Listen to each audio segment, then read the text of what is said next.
Conexiones a las fuentes de datos. Lo que vamos a ver a continuación es todo el procedimiento que debemos hacer para poder conectarnos a nuestras fuentes de datos, sean estas bases de datos en algún motor de base de datos en particular o fuentes de datos que estén en algún formato de Microsoft Office o incluso en archivos de texto. Vamos a entender algunos conceptos iniciales antes de realizar un proyecto en el cual nosotros definamos la forma en la cual podemos conectarnos a las bases de datos. Para conectarnos a la base de datos habíamos comentado que era necesario utilizar proveedores de datos.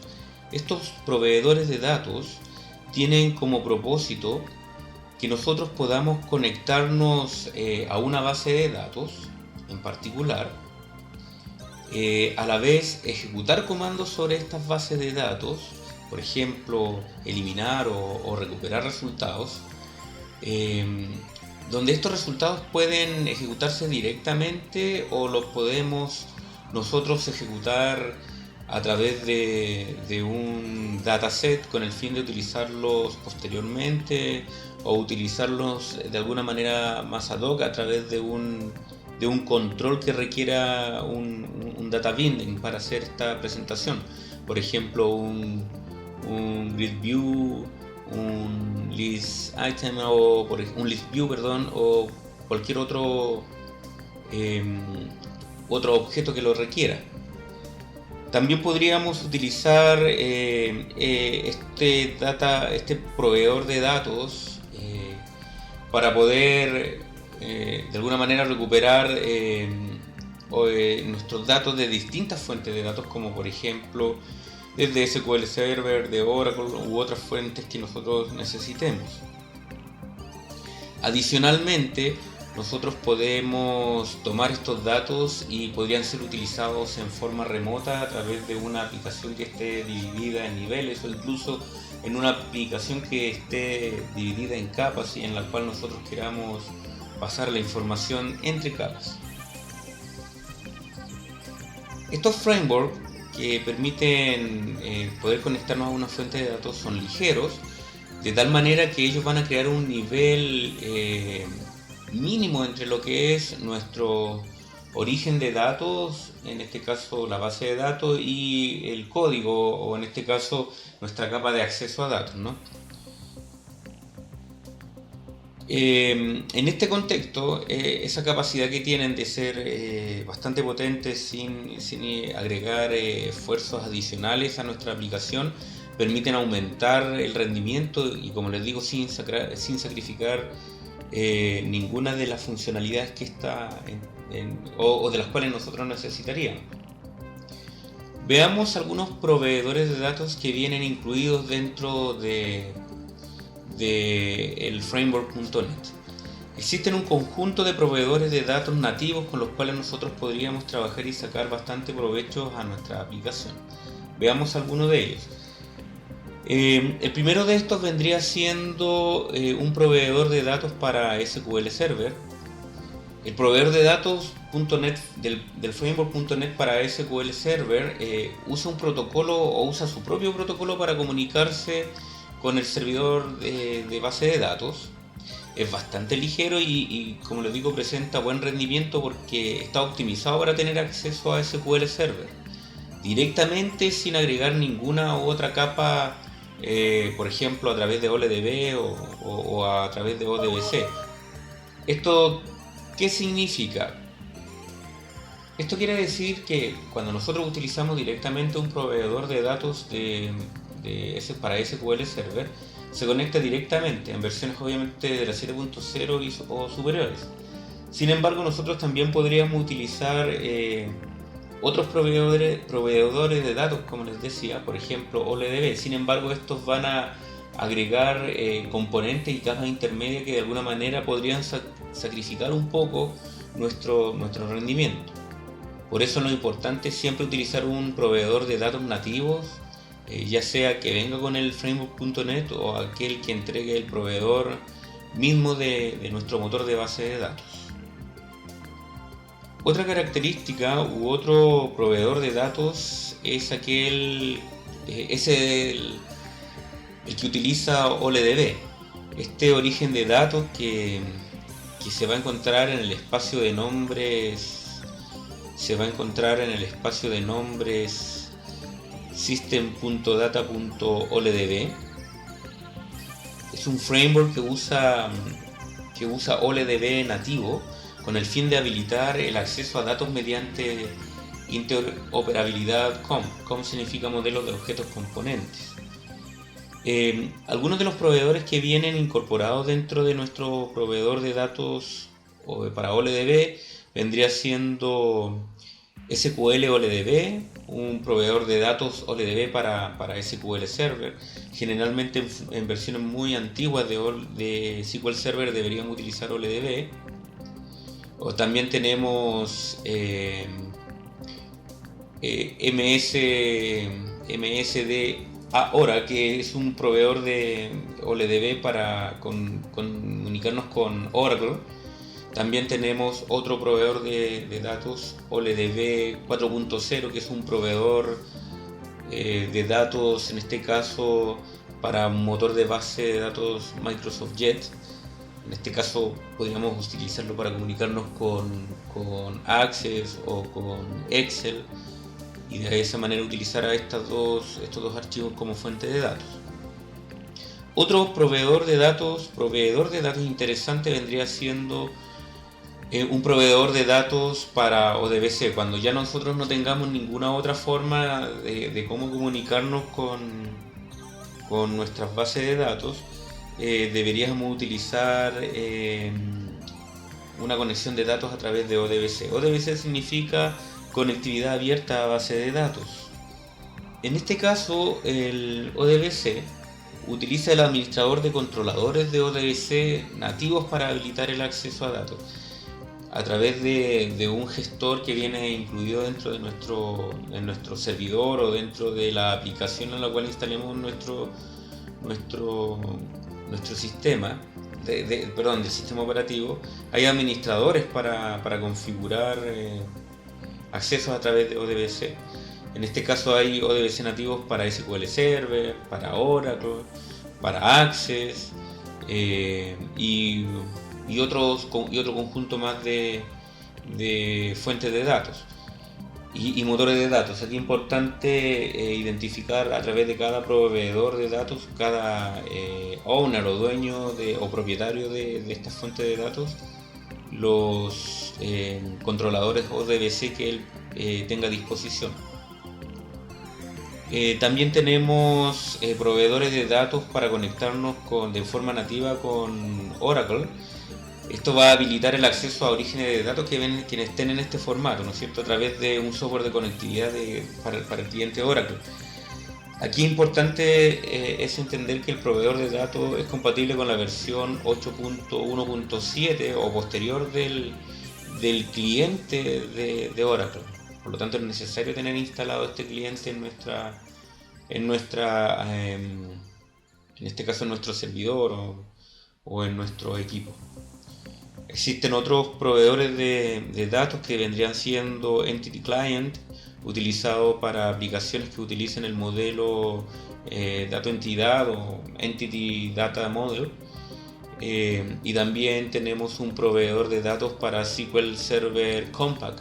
Este motor de base de datos es utilizado en sistemas donde existen pocos recursos, por ejemplo algún teléfono inteligente o algo similar. Cada uno de los objetos dentro de estos proveedores existe un conjunto de objetos que, como comentábamos en la sesión anterior, nos van a permitir acceder de una manera bastante simple a lo que son nuestras fuentes de datos. Dentro de los data providers que vienen con .NET Framework y que derivan de alguna manera de una definición específica para estos proveedores de datos, vamos a encontrarnos con 4 objetos comunes con los cuales nosotros vamos a trabajar. Uno es el objeto connection.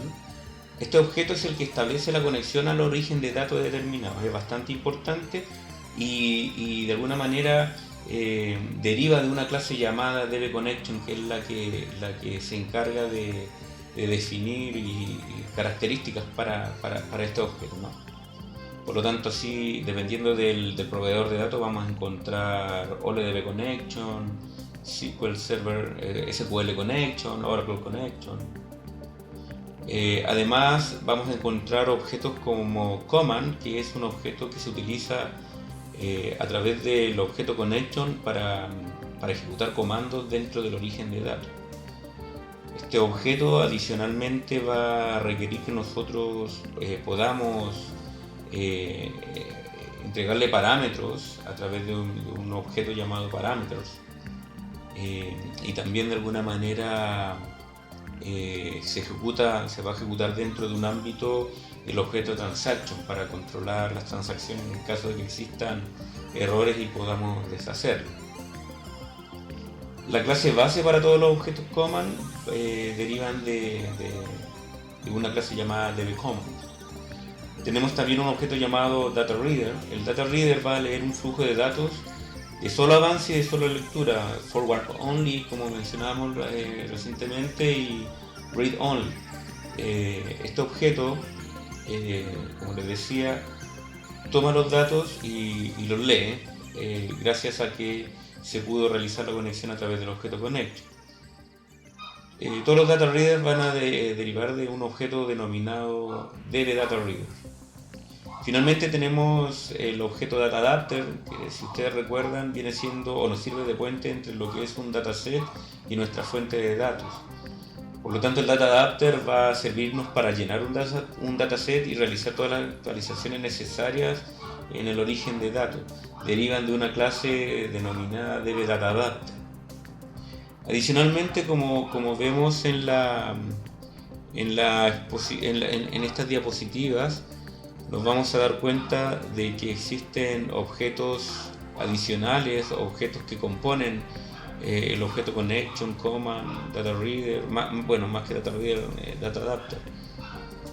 Estos objetos, por ejemplo, el objeto Transaction, que compone el objeto Connection, es un objeto que se utiliza para administrar y manejar las transacciones. Incluye comandos en las transacciones que se realizan en el origen de datos. La clase base que utiliza el objeto Transaction se denomina DBTransaction. Adobe.NET también es compatible con transacciones que usan clases en el espacio de nombre System.Transaction. También podríamos controlar transacciones a través de estas clases. Command Builder es un objeto que nosotros vamos a utilizar para poder generar automáticamente las propiedades de los comandos de un DataAdapter, en el caso del que observamos aquí, ¿no?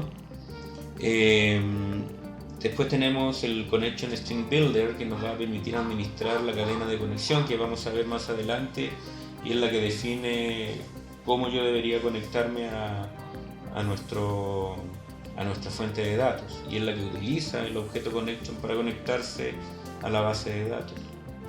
Existe un objeto llamado Parameter, que es utilizado por el objeto Command, que permite definir todos los parámetros tanto de entrada, salida y los valores que devuelven los comandos, y también los procedimientos almacenados, por supuesto. Tenemos también una clase llamada Exception, que es una que permite controlar todas las excepciones provenientes de la conexión a la fuente de datos. Se utiliza cuando se devuelven los errores, como les comentaba, siempre y cuando obviamente el cliente detecte y haga control de los errores, que vamos a ver más adelante, que es muy importante hacerlo, ¿no? Error es una clase que expone la información relacionada con alguna advertencia o error que devuelve un origen de datos. Y tenemos también como otro objeto Client Permission, que nos va a permitir o a proporcionar todos los atributos necesarios o atributos de seguridad para el acceso del código de los proveedores de datos.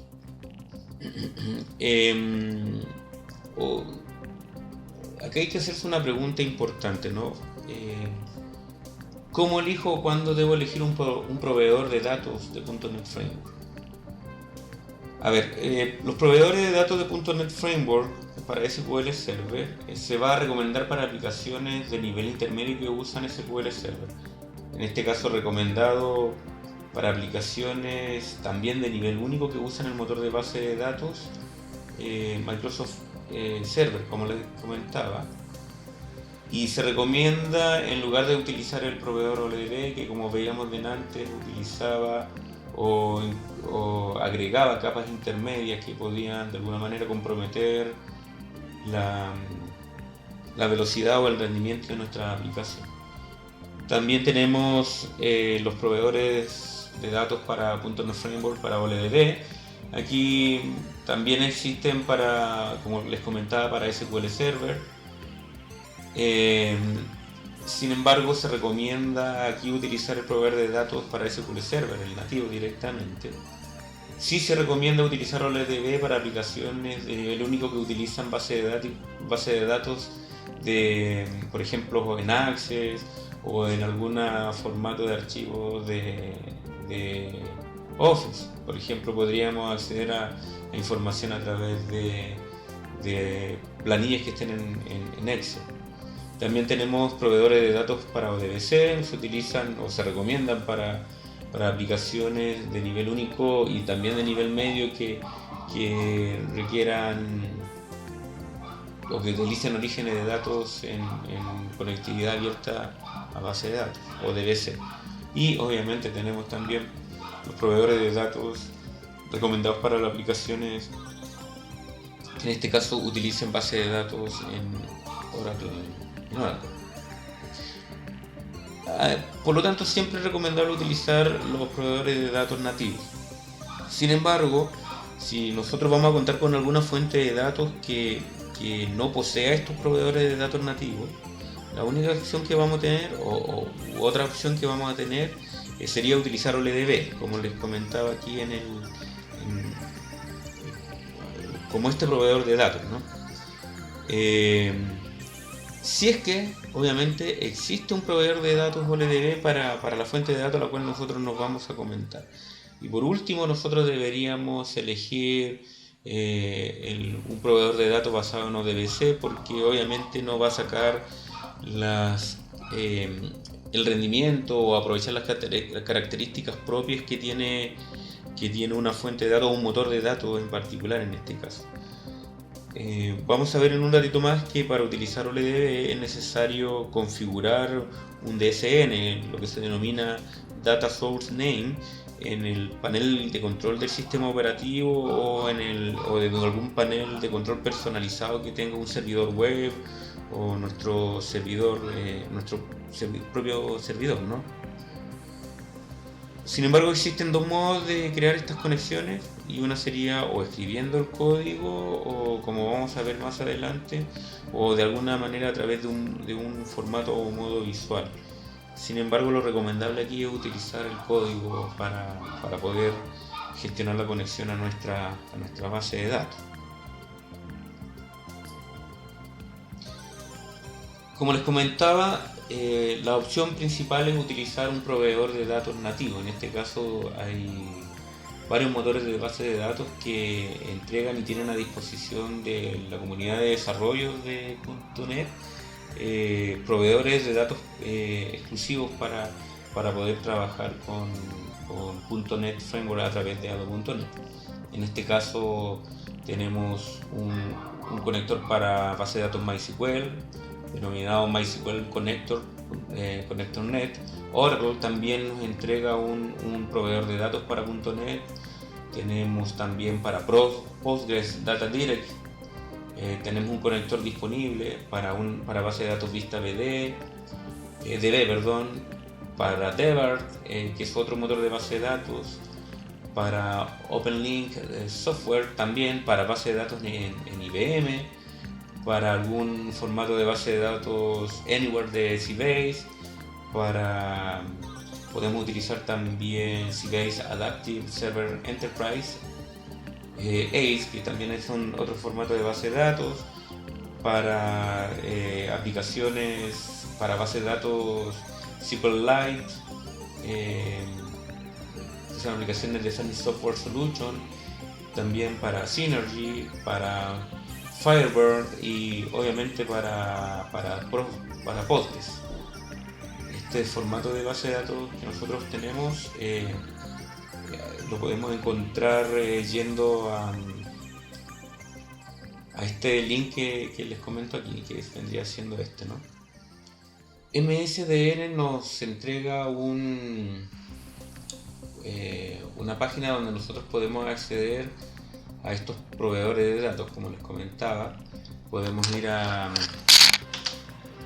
cada una de estas bases de datos con las cuales nosotros quisiéramos trabajar. Generalmente nosotros trabajaríamos con MySQL o con Postgres para poder acceder a estas bases de datos, ¿no? Aquí podríamos descargar controladores para Ado.net o podríamos descargar controladores para ODBC, para otros lenguajes como Java, en este caso Java Database Connectivity, con controladores para Python, etc.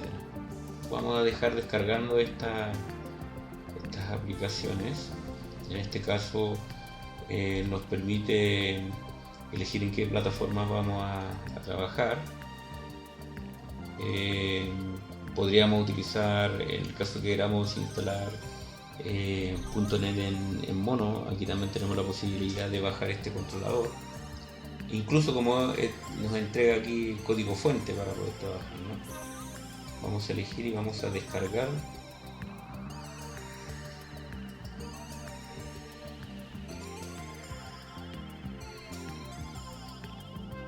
Para Postgres tenemos disponible este proveedor para .NET.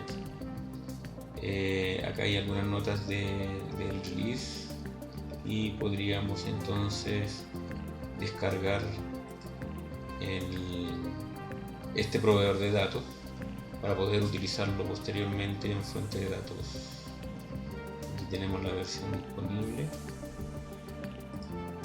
y vamos a descargar este proveedor. Lo tenemos en función zip o tenemos aquí un setup para poder instalarlo. Vamos a utilizar esta versión disponible para poder descargarlo, ¿no?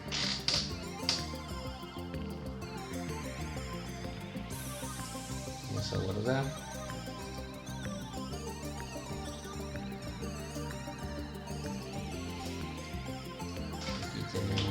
Vamos a crear una carpeta llamada proveedores de datos. Proveedores de datos. Vamos a guardar aquí. Y voy a descargar este que me parece interesante para Visual Studio 2013.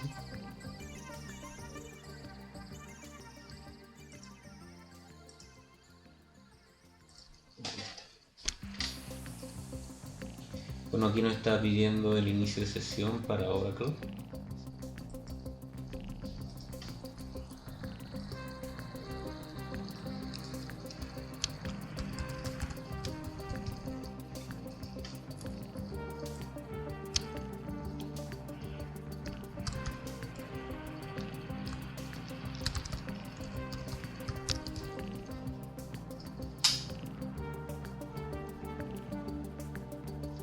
Ahora sí, vamos a descargar nuestra cuenta. Vamos a descargar el controlador que instalaremos posteriormente.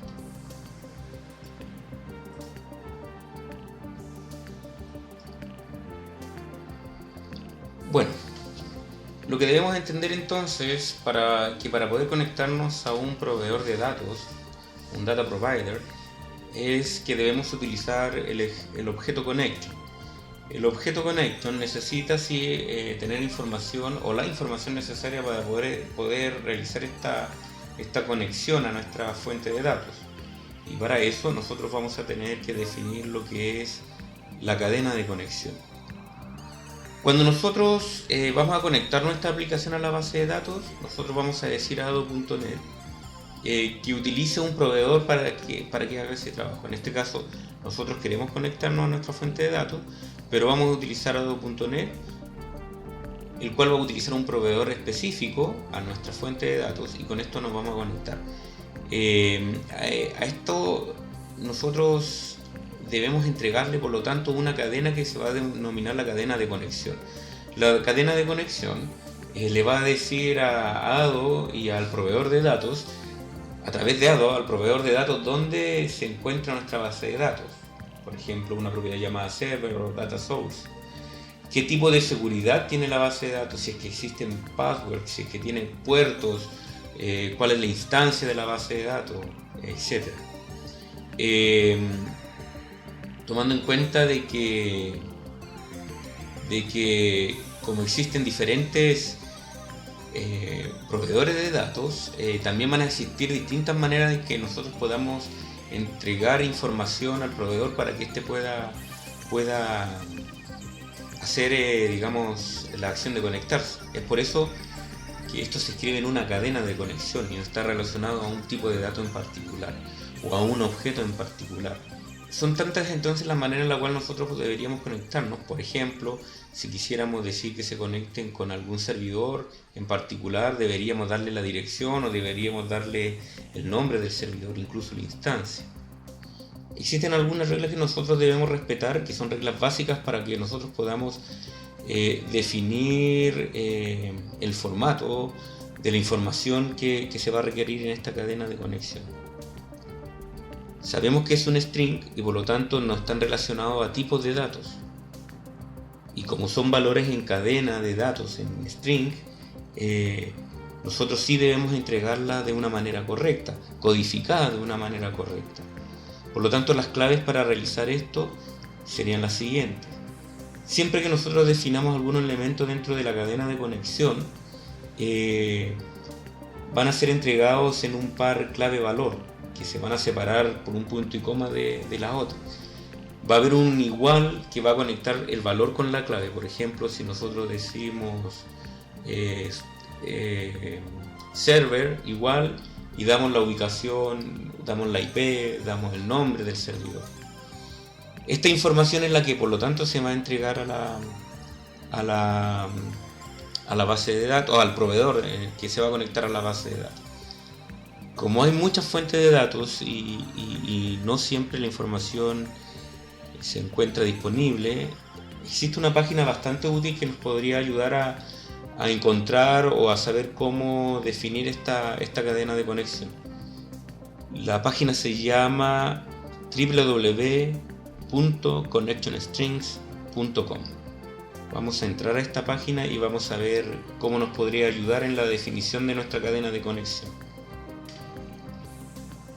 Esta página que se encuentra aquí disponible es una página que define la manera de conectarse o el contenido de la cadena de conexión para las distintas fuentes de base de datos con las cuales nosotros queramos conectarnos. Acá hay una pequeña introducción, dice va a ayudar a los desarrolladores a conectarse a los software, su software a las bases de datos. Explica de alguna manera qué es lo que es la cadena de conexión. Es una información que está en inglés, pero es bastante útil para que nosotros podamos entender cómo es el proceso. Reglas que tienen que ver con el formato de la cadena de conexión que aquí están disponibles, que ustedes podrían tomar en cuenta. Y así, pues esto es para que lo podamos leer con calma. También explica cómo se debe almacenar las cadenas de conexión en el archivo de propiedad para las páginas que son aplicaciones generadas en ASP.NET. Ya lo vamos a comentar en un momento más. Explica un poco lo que es el pool de conexión, lo que es en nuestro caso en español lo podríamos denominar como el pool de conexión, fondo de conexiones, podría ser una forma de denominarlo, ¿no? Veamos un ejemplo. Si yo quisiera conectarme a SQL Server, yo seleccionaría SQL Server, definiría bajo qué tipo de conexión o proveedor de datos debería conectarme, si lo voy a hacer con un proveedor nativo o a través de OLDB o a través de ODBC o alguna otra forma de conexión. Wrapper significa como algunas envolturas para conectar. Supongamos que lo voy a usar a través de framework, de este framework, ¿no? Aquí yo podría utilizar o definir qué versión de la base de datos voy a utilizar, por ejemplo 2012. Acá hay varias formas, utilizando la seguridad estándar. En este caso yo especifico el nombre del servidor, la base de datos a la cual yo me voy a conectar, el nombre del usuario y la clave. Esta es una definición de cadena de conexión que vamos a utilizar. Se dan cuenta, está definida por pares valor y clave. Esta es la clave denominada server, el valor sería este. Inicialmente nosotros vamos a trabajar con dos proveedores de datos de .NET Framework. Uno de estos sería SQL Connection y el otro es OLDB Connection. Posteriormente vamos a utilizar, al final de todo el proyecto, vamos a hacer una prueba de conexión a MySQL, a Postgres y a Oracle, junto con los propios proveedores de datos entregados por las casas fabricantes de estos motores de base de datos. Partamos entonces revisando nuestra primera, en este caso, cadena de conexión para SQL Connection. SQL Connection tiene, en forma básica y mínima, tiene dos cadenas de conexión específicas según los tipos de seguridad que vamos a utilizar. La primera, junto con la seguridad integrada, es la que se define con esta cadena de conexión. Lo primero que podemos encontrar aquí es el data source. Este es un nombre, una palabra en inglés que especifica la fuente de datos. En el caso de SQL Server va a ser el nombre o la dirección IP del servidor al cual nosotros nos vamos a conectar, por lo cual también puede utilizarse indistintamente las claves tanto de server o address para especificar el nombre o IP del servidor donde va a estar alojada esta fuente de datos, ¿no? En el caso de base de datos basado en archivos como por ejemplo Access o DBF o Excel incluso, el valor de este va a ser la ruta, como vamos a ver más adelante, la ruta y el nombre del archivo al cual nosotros nos vamos a conectar.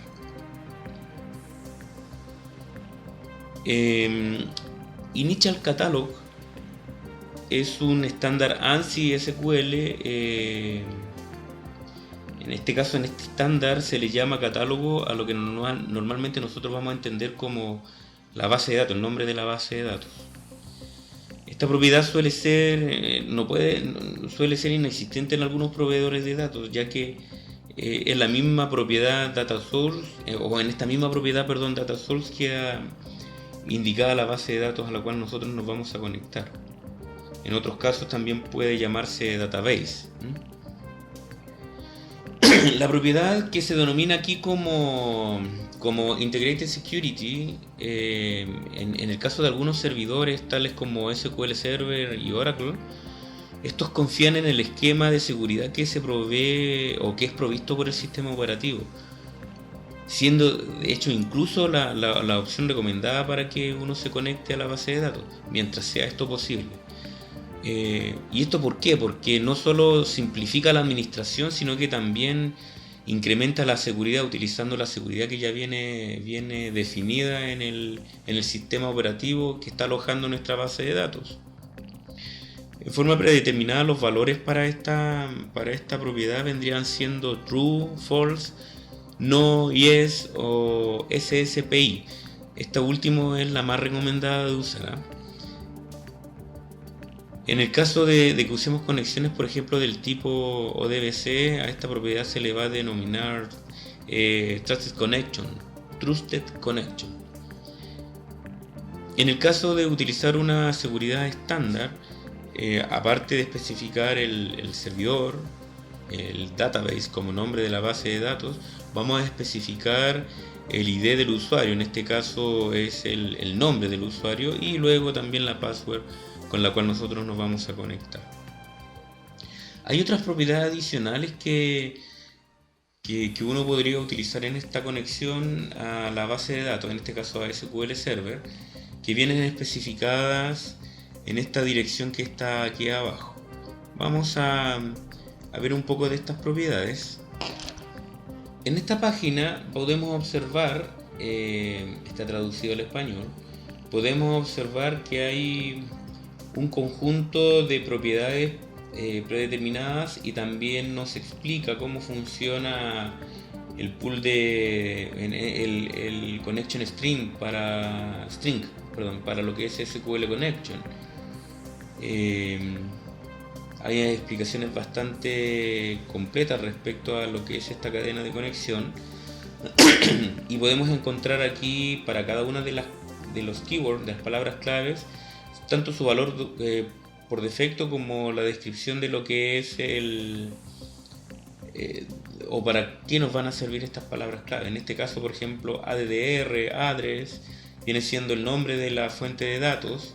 App viene siendo el nombre de la aplicación. Como lo vamos a ver más adelante, es bastante importante para ser identificada por el motor de base de datos. También se utiliza application name. Otra característica relevante es attached DB file name, que es el nombre del archivo de base de datos que nosotros también podríamos enlazar con nuestra conexión. Otra característica relevante es el tiempo de conexión, connection timeout. En forma predeterminada son 15 segundos, pero nosotros podríamos especificar la cantidad de tiempo que deseamos esperar por esta conexión. Connect timeout o connection timeout o simplemente timeout. También podemos especificar el tiempo de vida de la conexión. Cuando nosotros no queremos que el pool de conexiones esté muy sobrepasado y necesitamos más conexiones, nosotros podemos darle un tiempo de vida para que esta conexión luego sea liberada. También se conocen para otros casos como el load balance timeout. ¿Qué otra característica relevante tenemos acá? Bueno, el data source o server o address o addr o network address, que viene siendo el nombre de la base de datos. Aquí no solamente podemos especificar el nombre del servidor, sino que podemos especificar, por ejemplo, el protocolo que se va a utilizar para conectar, el nombre del servidor, el número del puerto que vamos a utilizar para conectarnos. En el caso de utilizar TCP, por ejemplo, especificamos local si la base de datos se encuentra en nuestro mismo servidor.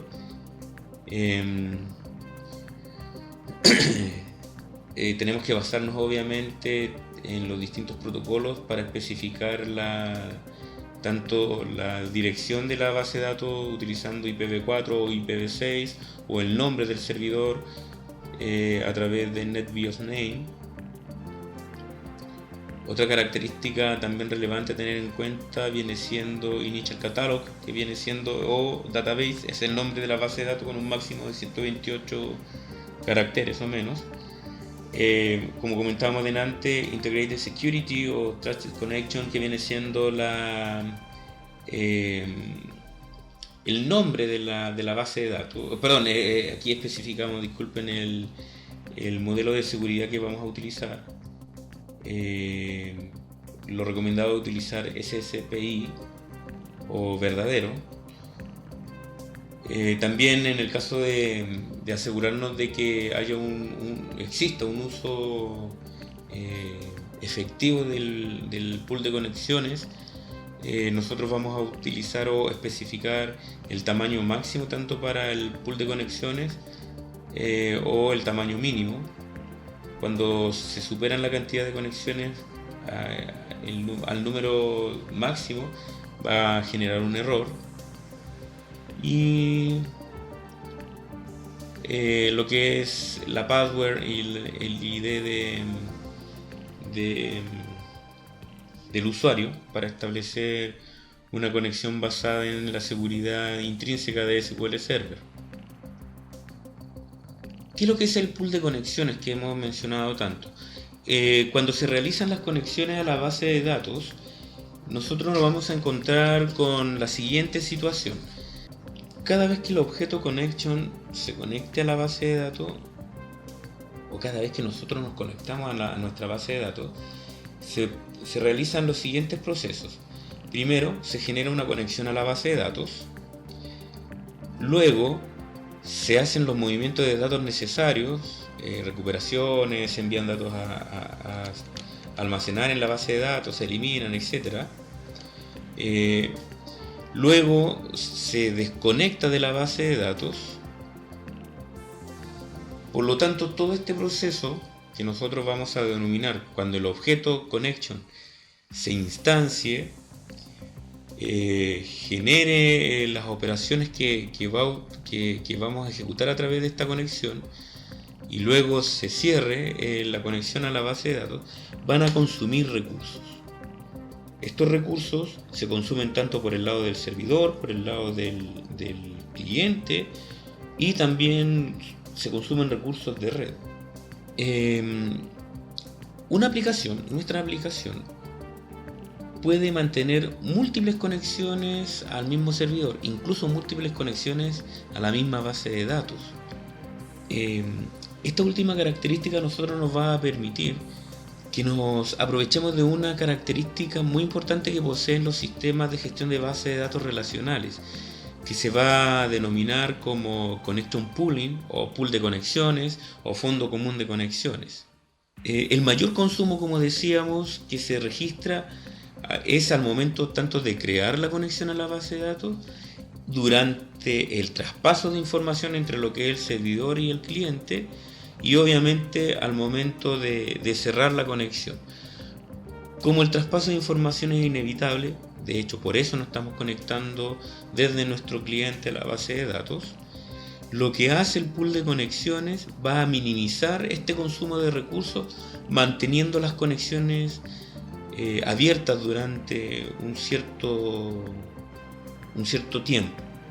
De esta manera, cuando nosotros utilizamos nuestra cadena de conexión, se habilita de forma implícita el fondo común de conexiones, el connection pool o el pool de conexiones, a menos obviamente que nosotros decidamos cambiar algunas opciones por defecto, como son por ejemplo el número máximo y número mínimo de conexiones que va a presentar este fondo común, o por ejemplo los tiempos, etc. Siempre que se realice la primera conexión a nuestra base de datos, también se va a crear este fondo común de conexiones y va a contener todas las conexiones que coincidan en su contexto. ¿Qué significa el contexto? Tanto lo que es la dirección del servidor, el usuario, la clave, el nombre de la base de datos, etc. Todas estas conexiones o estas cadenas de conexiones que mantengan este contexto van a estar dentro del mismo pool de conexiones. Basta con que haya una diferencia mínima entre dos cadenas de conexiones para que se generen dos pools de conexiones distintas, cada una especificada a través de su propia cadena de conexión y con la cantidad de conexiones que se hayan definido, ya sea en forma predeterminada o a través de las propiedades que vimos recientemente. Otro proveedor de datos es OLEDB Connection. Este proveedor de datos es nativo a .NET, por lo tanto genera una capa intermedia bastante liviana, que no consume recursos, que no sacrifica performance. Esta OLEDB Connection nos va a permitir conectarnos tanto a base de datos SQL Server. No es lo recomendable para SQL Server es utilizar el proveedor nativo, pero también nos va a permitir conectarnos a otras fuentes de datos o a otros motores de datos como son Access o a planillas electrónicas como es el caso de Excel. Ahí tenemos tres ejemplos para conectarnos a uno. El primero es a SQL Server con un proveedor denominado SQL OLEDB, donde se especifica el nombre del servidor, se especifica también el nombre de la base de datos y lo que es el usuario y la password que se va a utilizar. En el caso de querer conectarnos a Access, especificamos el motor de base de datos para Access, que es el motor se denomina Microsoft Jet. En este caso, dependiendo de la versión, especificaremos nuestra fuente de datos como la ruta y el nombre del archivo. Desde el 2007 en adelante utilizaremos archivos con extensiones ACCDB. En el caso de versiones más antiguas de Access, estas tendrán extensiones .mdb y deberíamos utilizar el provider adecuado a esta versión. Especificamos que también la seguridad va a estar en falso. Y bueno, en la página que yo les comenté anteriormente podemos establecer también la forma de conectarnos a esta fuente, a Access, en el caso de que se haya establecido alguna password. También se especifica aquí una forma de conectarnos a una página, a una planilla electrónica, especificando, por ejemplo, en este caso, que la planilla electrónica va a tener una fila que va a especificar los encabezados de cada uno o los nombres de los campos que vamos a poder obtener al consultar o conectarnos a esta fuente de datos.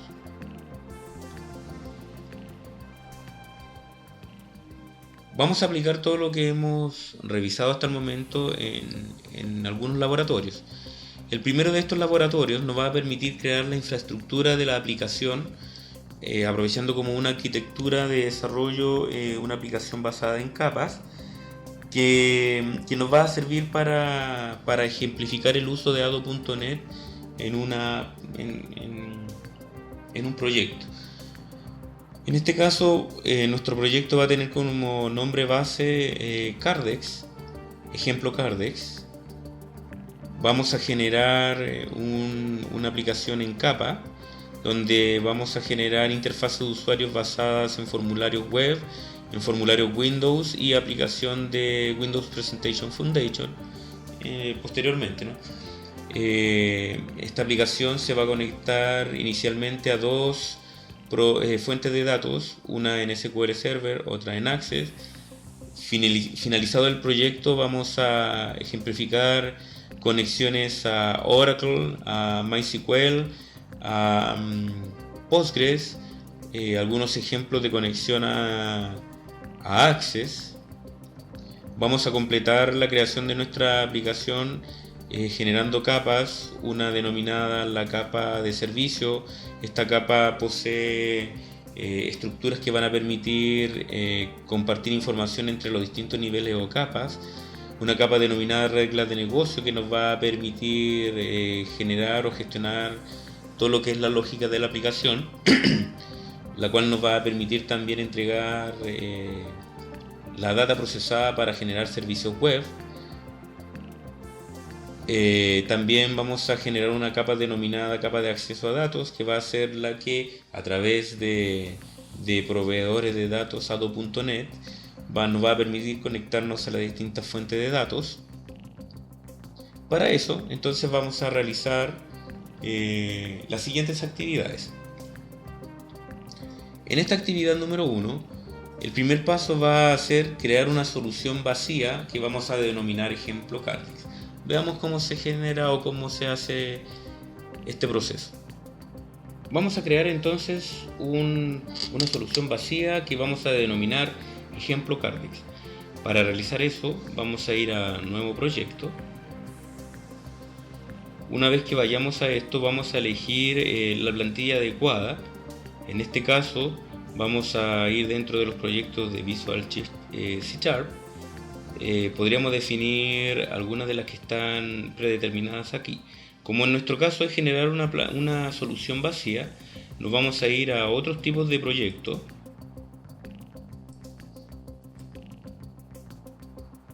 Dentro de otros tipos de proyectos vamos a elegir soluciones de Visual Studio. Y aquí vamos a encontrar la que se denomina solución en blanco. El nombre que le vamos a establecer aquí es el que se define en la actividad número 1, que va a ser ejemplo Cardex. Ejemplo Cardex. Ese va a ser nuestro nombre de proyecto. Vamos a buscar el lugar donde vamos a definir este proyecto. Voy a buscar un directorio en el cual poder dejar esta aplicación. Vamos aquí. En mi caso voy a buscar la siguiente dirección.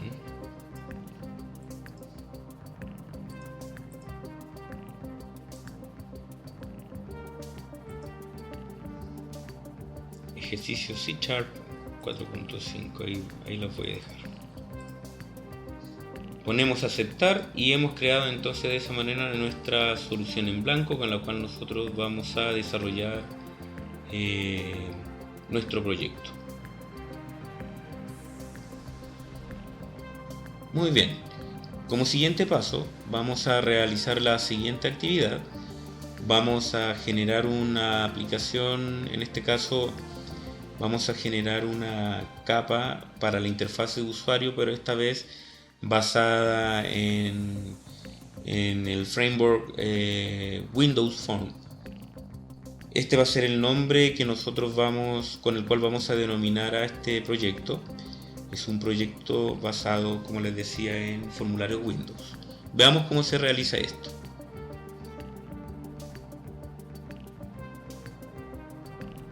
En la siguiente actividad entonces vamos a generar la interfaz de usuario basada en formularios Windows. Para eso vamos a ir a nuestra solución en blanco, vamos a presionar el botón derecho y vamos a decir agregar proyecto.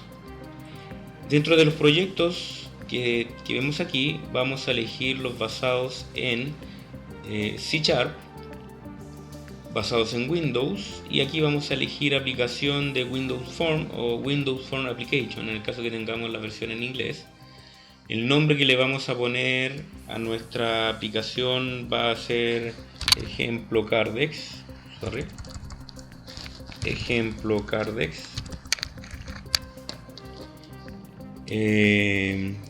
guión bajo Win, que significa Windows Form, guión bajo interfaz de usuario. Este nombre tan complejo es solamente para que ustedes recuerden que vamos a utilizar este framework de trabajo para generación de la interfaz de usuario. Ponemos aceptar y ya tenemos creada nuestro primer proyecto basado en lo que es el framework para la generación de formularios Windows. Aquí tenemos nuestro proyecto ya definido.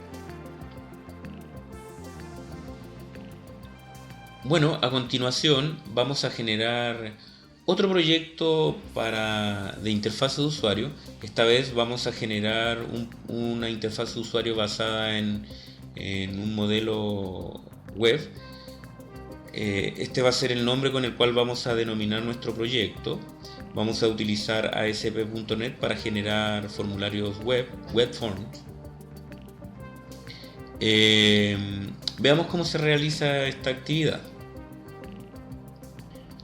El paso número 3 entonces nos solicita que creemos un formulario o una interfaz de usuario basada en web. Para eso vamos a utilizar ASP.NET para crear un proyecto para la web. ¿Cómo hacemos eso? Vamos a minimizar o contraer este proyecto que está aquí. Nos vamos a ir al nivel de la solución, vamos a presionar el botón derecho del mouse y vamos a elegir agregar un nuevo proyecto. Dentro de las plantillas que están disponibles, nosotros vamos a ir al grupo web para definir nuestra aplicación. En este caso podríamos definir una aplicación ASP.NET basada en formularios web, o una aplicación vacía, o una aplicación basada en la arquitectura modelo vista controlador, en sus distintas versiones 3, 4. Generar en este caso también bueno, vamos a elegir en este caso la denominada aplicación ASP.NET Web Form, pero vamos a definirla como un proyecto, una aplicación vacía. Aquí vamos a ponerle como nombre ejemplo Cardex web forms interfaz de usuario. Vamos a poner aceptar y nos va a generar un proyecto web basado, entonces un proyecto web vacío, pero basado o con el nombre que hemos establecido nosotros. Esto vendría siendo entonces la información mínima que nos va a entregar este proyecto vacío para generar nuestra aplicación web. Perfecto, ya tenemos entonces nuestras interfaces de usuarios basadas en formularios web y basadas también en formularios Windows, y tenemos armada nuestra solución. A continuación vamos a definir cuál va a ser el proyecto para generar esta capa de servicio que nos va a permitir compartir información entre las distintas capas. Veamos entonces este proyecto, que es una biblioteca de clases, en resumen una DLL, cuyo nombre va a ser ejemplo Cardex CS. Veamos cómo se realiza este proyecto. Bien, en el punto 4 entonces de la actividad 1 nos está pidiendo que creemos una capa, en este caso basado en una biblioteca de clases, en una DLL, que va a ser una capa que vamos a denominar la capa de servicio para el proyecto ejemplo Cardex. ¿Cómo realizamos esto? Vamos a minimizar igual aquí, vamos a cerrar este formulario, vamos a minimizar o contraer el proyecto para la interfaz basada en web. Vamos a irnos al nivel de la solución, presionamos el botón derecho, o para hacerlo de otra forma también lo podríamos agregar a través de archivo, agregar, y ahí ponemos nuevo proyecto. En este caso, dentro de lo que son Windows, vamos a establecer biblioteca de clases, a la cual vamos a denominar ejemplo Cardex capa de servicio. Ponemos aceptar y se nos crea este proyecto bastante simple con una clase en forma predeterminada. Si deseamos, esta clase la podemos eliminar para agregar nuestras propias clases. Finalmente eso se hace seleccionándola, presionando luego el botón suprimir o con el botón derecho del mouse elegir eliminar, y así eliminamos esta clase de este proyecto. Continuando entonces, vamos a generar ahora la capa de regla de negocio que nos va a permitir mantener la lógica de la aplicación. Aquí vamos a respetar o vamos a validar nuestras reglas de negocio, vamos a procesar los datos que vengan desde la interfaz de usuario y los cuales van a ser almacenados a través de la capa de acceso a datos, o que vengan de esta capa y necesiten ser procesados para ser mostrados de la manera adecuada, o tal vez a través de un conjunto de datos más agnósticos, formateado no a través de los tipos de datos de las distintas fuentes de datos, sino que a través de tipos de datos nativos para en este caso C# o .NET en general, ¿no? Veamos cómo se realiza entonces el proyecto denominado ejemplo Cardex RN, que también va a ser una biblioteca de clases. Veamos cómo hacer esto. Continuando con el laboratorio, con la actividad 1, en el punto 5 nos solicitan crear en este caso la capa de reglas de negocio. También es una biblioteca de clases. Eso lo podemos realizar de la siguiente manera. Contraemos en este caso la capa de servicio de la misma forma como hicimos la capa de servicio. Con el botón derecho del mouse vamos a poner agregar, nuevo proyecto. Dentro de los proyectos, dentro del grupo de Visual C# vamos a elegir la plantilla biblioteca de clases. Vamos a denominar como nombre ejemplo Cardex-RN de reglas de negocio. Ponemos aceptar. En forma predeterminada nos genera una clase. Esta clase por ahora no nos interesa, así que la podemos eliminar, y ahí tenemos nuestra siguiente capa. Perfecto, el siguiente proyecto entonces va a ser generar nuestra capa de acceso de datos, que va a ser la que nos va a servir para conectarnos a los distintos a las distintas fuentes de datos, ¿no? En este caso la vamos a denominar ejemplo Cardex AD y va a ser una biblioteca de clase. Realicemos entonces esta actividad. Muy bien, la última capa que vamos a crear es la capa denominada acceso a datos y va a ser la capa que se va a conectar con nuestra fuente de datos.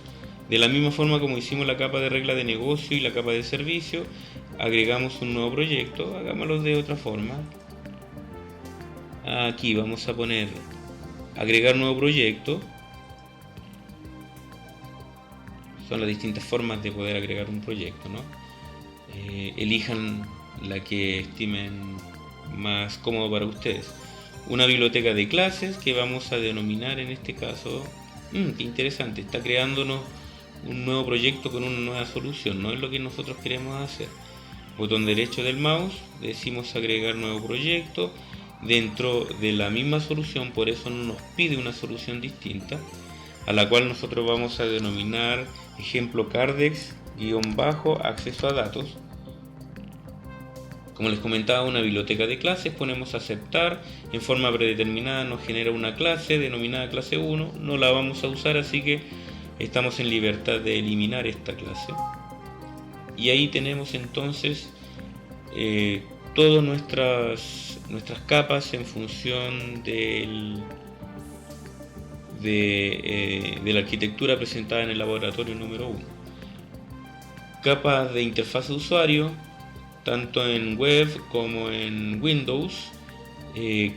Capa, en este caso, capa de servicio que permite compartir información entre las distintas capas o niveles. Capa de regla de negocio encargada de realizar o preocuparse sobre las reglas de negocio que son aplicadas a nuestra aplicación, a nuestro programa. Y la capa de acceso a datos, cuyo nombre lo dice, nos va a servir para conectarnos a nuestra fuente de datos. Aquí tengo un error, le puse SD, botón derecho del mouse, vamos a decir cambiar nombre y vamos a poner AD, acceso a datos. Ponemos aceptar y ahí está nuestra capa denominada acceso a datos. Algunas características que es bueno revisar, como le cambiamos el nombre, asegurarnos que en la pantalla de propiedades, en la ventana de propiedades, el nombre del ensamblado sea también con AD y el nombre predeterminado para el espacio de nombre también sea AD. Perfecto, guardamos, cerramos y ya tenemos nuestro proyecto preparado para generar o aplicar los conceptos que hemos revisado para Ado.net. Súper. ¿Qué vamos a hacer a continuación? Vamos a realizar ahora, o vamos a tener en cuenta, que cada una de las capas se deben comunicar entre sí. Por lo tanto, nosotros debemos establecer una referencia física y lógica entre las distintas capas. Eso se hace, como les decía, a través de las referencias entre los proyectos. Esto quiere decir que primeramente vamos a establecer la referencia para cada uno de estos proyectos con la capa de servicio. También vamos a establecer la referencia que va a existir entre la capa de interfaz de usuarios con la capa de regla de negocio. Es la capa de interfaz de usuario la que necesita conectarse con la regla de negocio y a su vez es la capa de regla de negocio que necesita conectarse con la capa de acceso a datos a través de esta referencia. Entonces, para finalizar este laboratorio número 1 vamos a realizar la actividad número 7 o el paso número 7 dentro de la actividad número 1, que va a ser establecer la referencia entre nuestros distintos proyectos. Veamos cómo realizar esta actividad. Vamos a nuestro interfaz de usuario basado en Windows. Nos vamos a ir a este nivel denominado referencias. Con el botón derecho del mouse vamos a elegir agregar una nueva referencia. Y esta nueva forma esta forma de crear una referencia entre los proyectos va a ser de la siguiente manera. Podríamos utilizar elementos ya disponibles en nuestro framework o, como en nuestro caso, proyectos de nuestra propia solución, que es lo que con los cuales vamos a trabajar ahora. En este caso vamos a seleccionar la capa de servicio junto con la capa de reglas de negocio para que se comuniquen con la interfaz de usuario basada en formularios de Windows. Ponemos aceptar y ahí podemos ver que tenemos ya establecida la referencia a estas dos capas. Con estas dos capas. Lo mismo vamos a hacer con los formularios web. Vamos a realizar las referencias a estos proyectos, agregar referencias, capa de servicio junto con la capa de reglas de negocio, ponemos aceptar, ahí están las referencias a estas capas. Luego vamos a establecer las referencias que va a tener la capa de reglas de negocio con la capa de acceso a datos y con la capa de servicio. Nos ubicamos en la capa de reglas de negocio, nos vamos a referencias, presionamos el botón derecho del mouse y elegimos agregar referencia. En este caso nos vamos a comunicar o a conectar con la capa acceso a datos y con la capa de servicio. Ponemos aceptar, ahí tenemos la referencia ya establecida. Y finalmente en la capa de acceso a datos vamos a hacer una referencia a la capa de servicio que está acá. Y ponemos aceptar y ahora sí ya tenemos preparado nuestro proyecto para poder generar una aplicación basada en capas con Ado.net para conectarnos a la fuente de datos.